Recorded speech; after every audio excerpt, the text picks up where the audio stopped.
To learn to live the off-grid lifestyle and to be inspired to live your dreams, click subscribe so you don't miss anything. Click the bell notification. It's all free.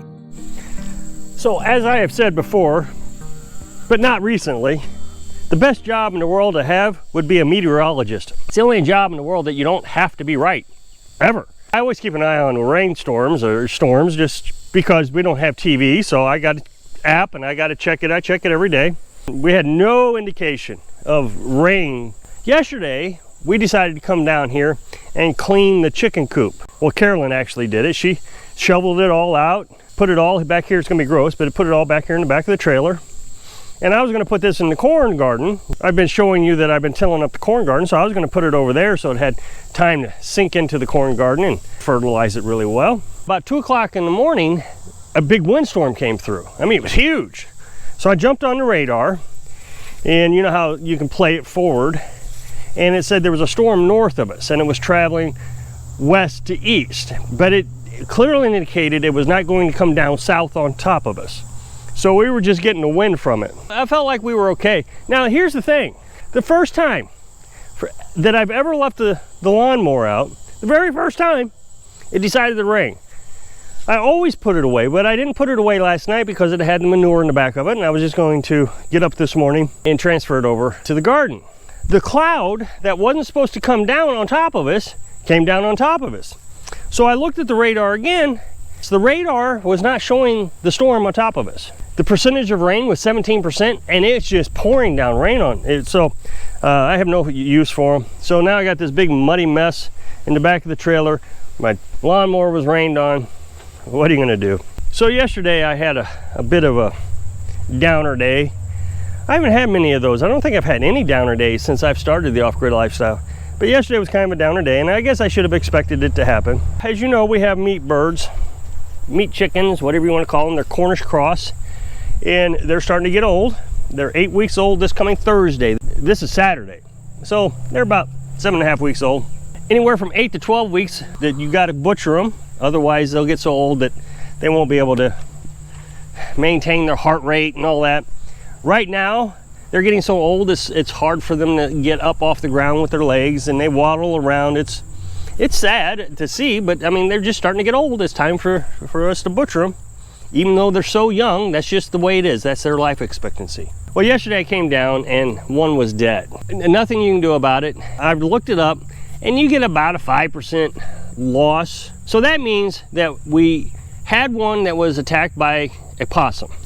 And what he did was he reached through and grabbed it, reached through the fence. So I put the hardware cloth here to keep that from happening. I bought a live trap, I've got a trail cam, and I think I've eliminated that problem. You saw that I grabbed a raccoon out of that deal. So we should be in better shape now as far as wildlife. Then we had one that had an impacted gizzard and it was breathing badly. So we butchered that one.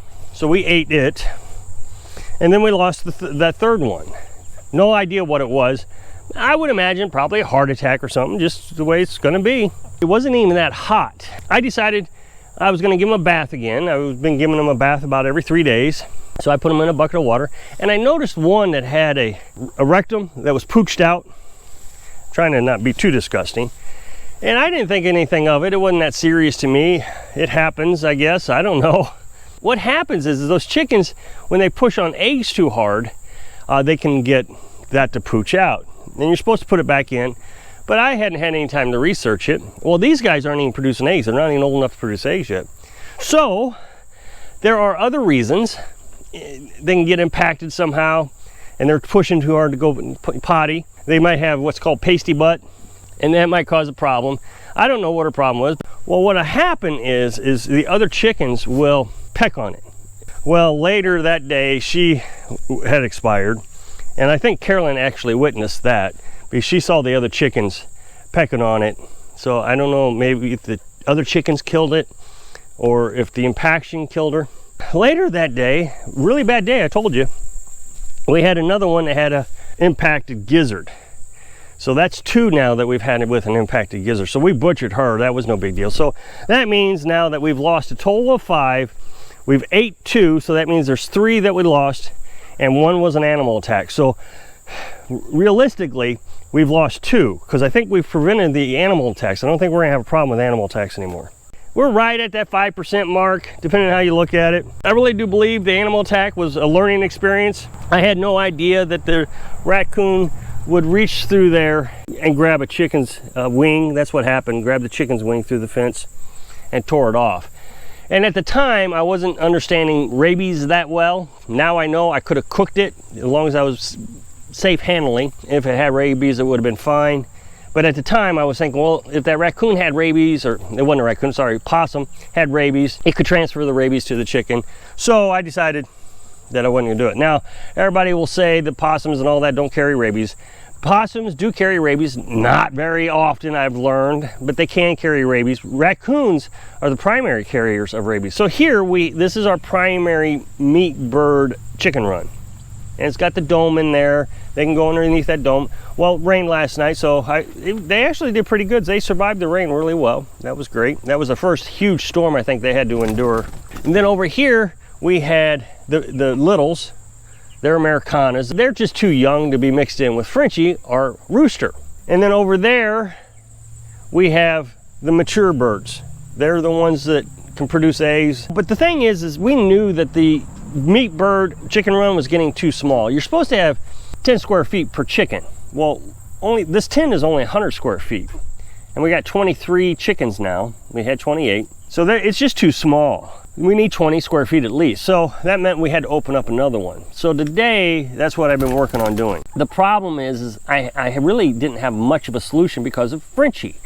Frenchie just is a terror to the littles. Now we got different age groups when it comes to the littles. None of them are mature yet.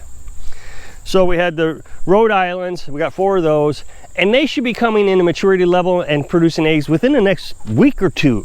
And then we got a bunch of Americanas, and they're varying ages. What my goal was is just kind of wait it out until they were all producing, then I got to bring them all over here. But that way Frenchie would just mate with them and it'd be okay. Nobody'd be all shocked or disturbed by it. But I had to get the meat birds more room. So what I did today was I confined Frenchie a little bit. I feel bad for him, but I gave him 10 square feet, just like I'm supposed to. So you may be able to see here that I've added an extra cage inside of here just for Frenchie. You can see that the girls are outside his cage now. And what that's supposed to do is when I introduce the littles in here, Frenchie is supposed to get used to the idea. Over the next couple weeks, he'll be okay that the littles are in here. The other aspect is we got the hens, there's a pecking order. And so when I introduce the littles into here, they're gonna want to show dominance because that's the pecking order.